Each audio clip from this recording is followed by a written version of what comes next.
Welcome to the vlog.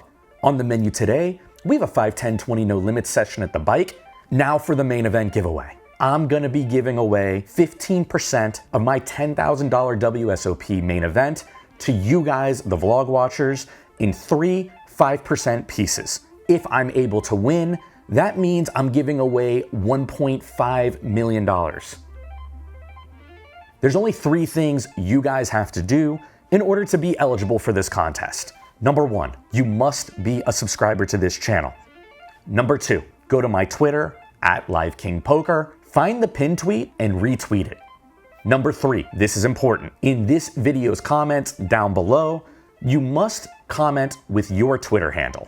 Please feel free to leave normal comments as well, but only comment 1 time with your Twitter handle. Otherwise, you'll be disqualified.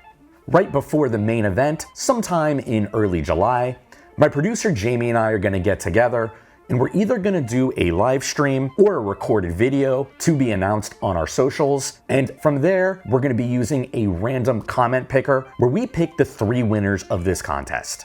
After the winners are picked, we're gonna verify that you did all 3 things that we've asked of you, and we'll reach out to you on Twitter if you've won the contest. I'm really excited about this main event giveaway. I'm hoping to make a deep run and win some money for some of the vlog watchers. And last but not least, our merch store is currently live at www.livekingpoker.com. We've got hats and t-shirts available. As of this recording, we also have markup-free action to my WSOP package. On the website, you can click a link to my WSOP schedule where you can see all the events I intend to play. Additionally, there's a link to State Kings where we're selling action you can buy as little as $5 or $10 or up to as much as 1% of the total action I have available. I'm wishing everybody the best of luck in this contest. Thank you if you choose to participate. Now, it's time to get into these poker hands.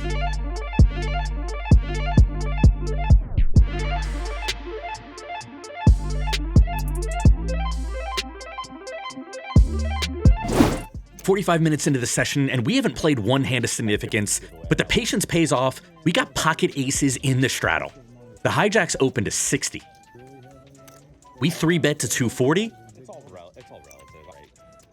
And a quick call from the hijack. He's a pro. We've probably played about 40 hours together, which is very significant in live poker. We haven't tangled in many huge pots. Flops Jack 9-2, 2 hearts. We go for a C-bet at 250. And in the hijack shoes, I definitely think he's going to continue hands like pocket 10s at least once. Any jack, any overpair, any heart draw, any queen 10 suited he could have. He's thinking about it. And lets it go. We've got a beautiful hand. King, queen of clubs on the button. Under the gun is limped. He's new to the game. I don't know anything about him just yet, but he's really excited that we're playing with a mandatory straddle. So that could indicate something. Cut off over limps. We raise to 105. Great hand to play as big a pot as possible. Straddle calls the 105, as does under the gun. Cutoffs quickly in there. We've got ourselves a 4-way pot. And it comes down Jack 8 deuce 2 clubs. We have a 4 flush and 2 overcards and a backdoor straight draw just in case. Every player's check to us. We have a decision between checking and c-betting. I start with 175. The straddle seems pretty annoyed here. Maybe he doesn't like this bet size. Eventually lets it go. Under the gun calls. And the cutoff folds. Heads up to this turn, which is a 3 of clubs. Now we're there. We've got the flush. Under the gun checks. We go for a bet of 375. Just a little under half pot. Under the gun and I haven't played any pots together of significance. He should probably be worried about a flush at this point. But then again, I could have some overpairs. Maybe some bluffs that contain the ace of clubs. He's gonna put in the call. River's a 10 of spades. That's as clean as it gets. He checks for a 3rd time. Well, it's all about what size can we play here in order to get paid. Given that I don't know the guy, I think something like overpot is kind of unjustified. Something really small could make some sense. 900? But I eventually settle on a size of 900 into 1535. Now this man has faced 3 barrels. He's probably correct to be concerned and wondering if he should call or not. It's really hard for me to range a guy I don't know at all. No clue what he's possibly sitting on here. He puts in the call. 2 clubs? Yeah. And he mucks. We get him here. A $3,335 pot. In this one, we've got Jack 10 off in the big blind. Hijack limps. The cutoff raises to 50. He's a very weird recreational player. I don't really know what he's doing in any hand. I don't know if 50 means something like 7-6 suited, or if it means he wants action with a hand like aces. Button is in there, he's gonna call, and now it's only 40 more to us. I flick it in, probably a losing call overall, but I'm getting a huge price and take it this time. Straddle's in there as well, hijack calls, and it's just a 5-way pot. Flops king 10-4 rainbow, we've got middle pair, and check to the field. Everybody quickly checks, and it's a jack of clubs turn. That's 2 pair for us. The board's getting pretty tough against 4 opponents. I could be scared of ace queen and queen 9, but no fear here. We shoot 125 into the field. Straddle calls quickly, and the hijack insta calls. Cutoff lets it go, and the button's out of there as well. 3 of us hit this river. It's a 3 of diamonds blank. Now I've got a decision between check calling a bet from either of my opponents or going for a little block bet. Something for value, hoping to get called by a king, and I go for 175. Straddle lets it go after a little bit of thinking, and it's a quick fold from the hijack, so a bad call pre-flop, but we turn it into a winner with some post-flop play. We've got 2 red cowboys on the button. 60. And raise it up. Straddle tosses in 40 more, and we finally have a heads-up pot.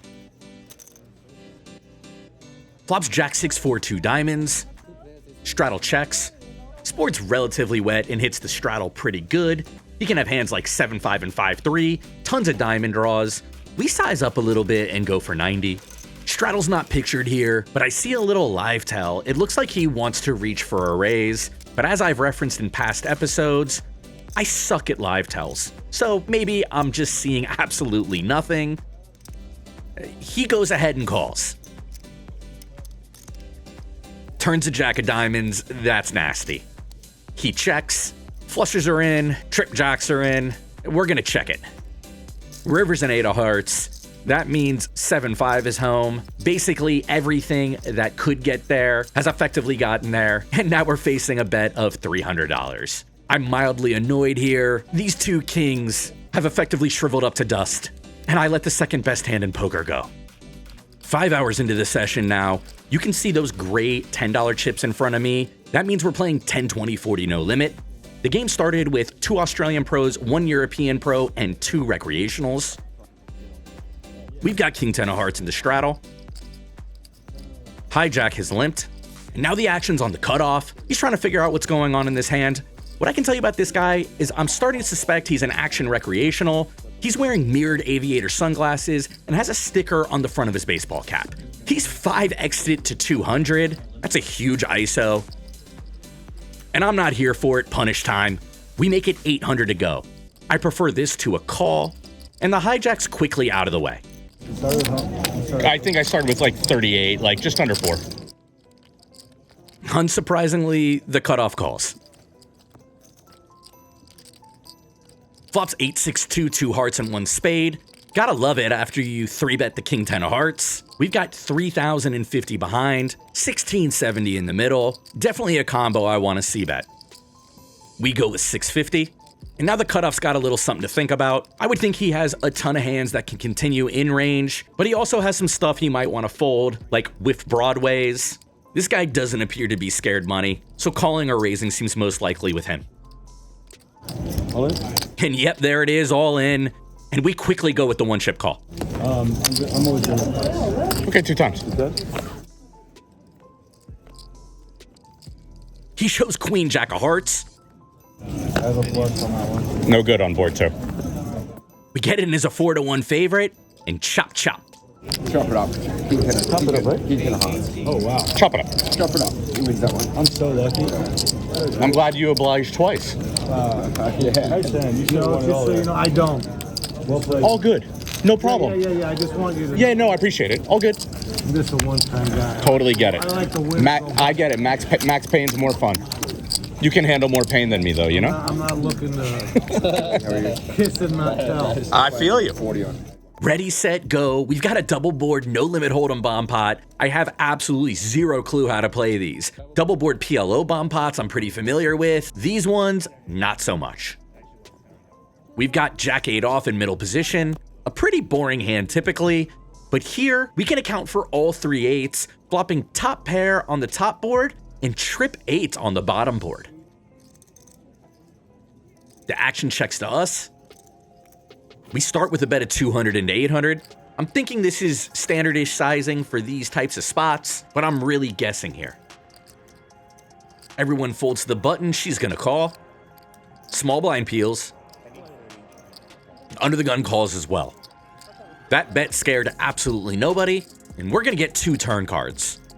7 of diamonds and 2 of clubs. Big change on the top board because 6-5 was open-ended, and against this many opponents, good chance somebody's got that.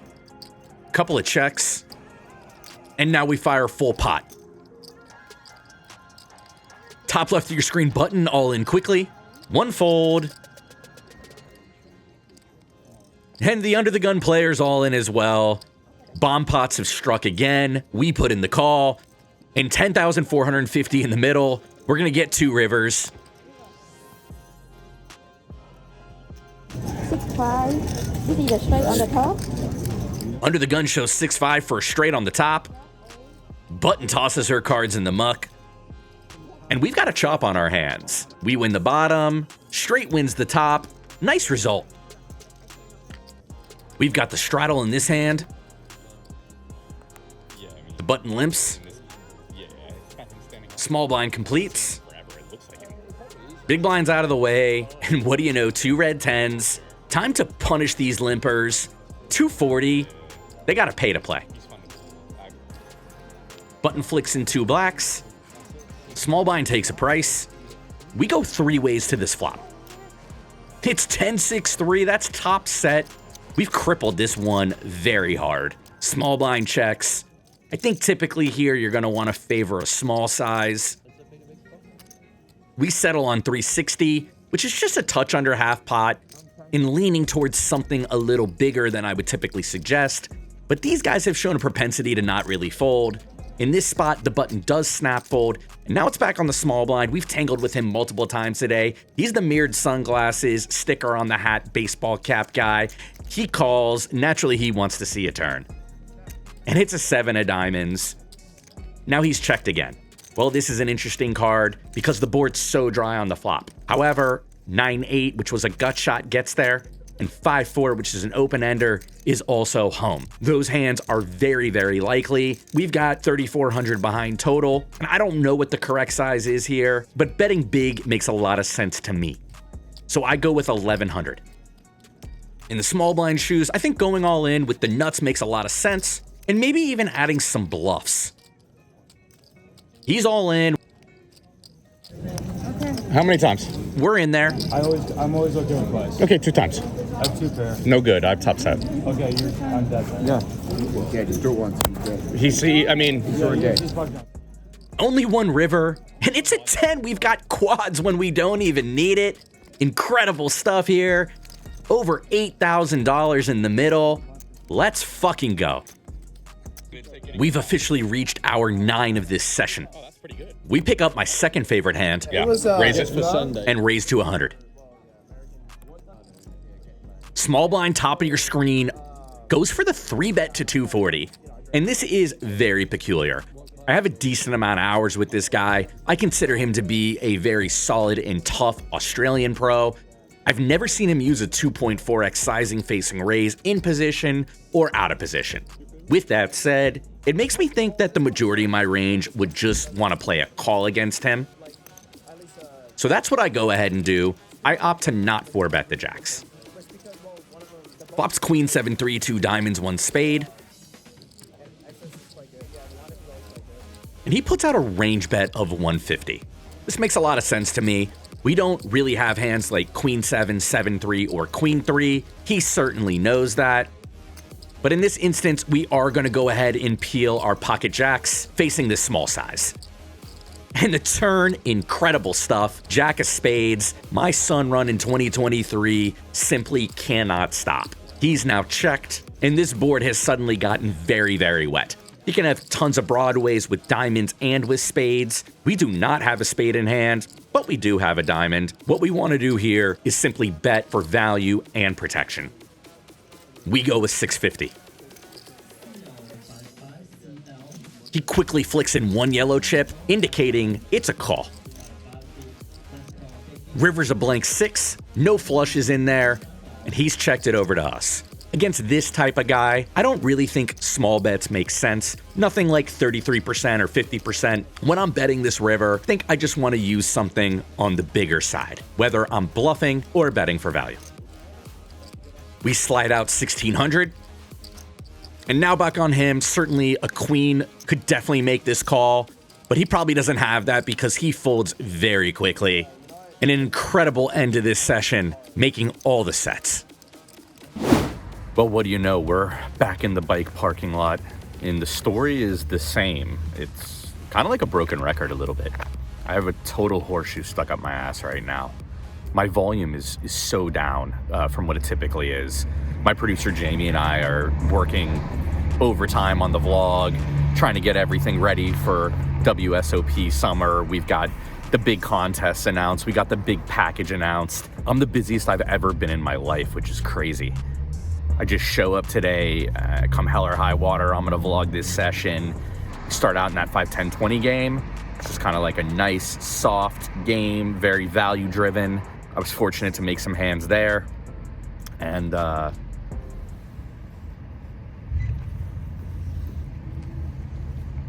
I guess I would say this, like I haven't had many stretches at these stakes specifically since I started traveling, since I hit LA, since I left Ohio. This is the first sustained streak where I've had where I feel like I'm really, really running good like every time I sit down at the table. And it's awesome. I think a lot of times in my life, things, not poker specifically, but a lot of things sort of haven't gone my way, or I felt that, man, I hope things get better, or this kind of sucks, or whatever you want to call it. I've worked for people that I didn't enjoy working for. Life's hard, you know, just in different ways. Everybody experiences it. You guys do, I do, everybody does. And so while I'm in this moment of running so fucking good, I don't want it to end, but I'm also very cognizant that it's an anomaly. It can't continue. It won't continue. I'm going to regress to the mean.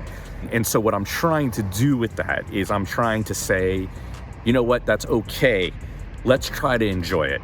And I'm going to try to carry this into WSOP. I'm going to try to ship some tournaments, focus on the things that I've been doing, which is studying and working hard, trying to improve these vlogs, working on our tournament game, studying with our coach. And I just hope that the run good continues there, and you know, some of this hard work continues to pay off. So that's it. Long rant there. I know it. Let's get into the results. Results incredible. In for $3,000, out for $10,092. That's a profit of $7,092 today on 9 hours of play. Man, it's a good feeling. I want to say thank you so much for watching. Don't forget to like and subscribe, comment. Jamie and I really do appreciate you guys watching and sticking with us, all the great feedback on the content. So we'll see you guys soon. LiveKing out.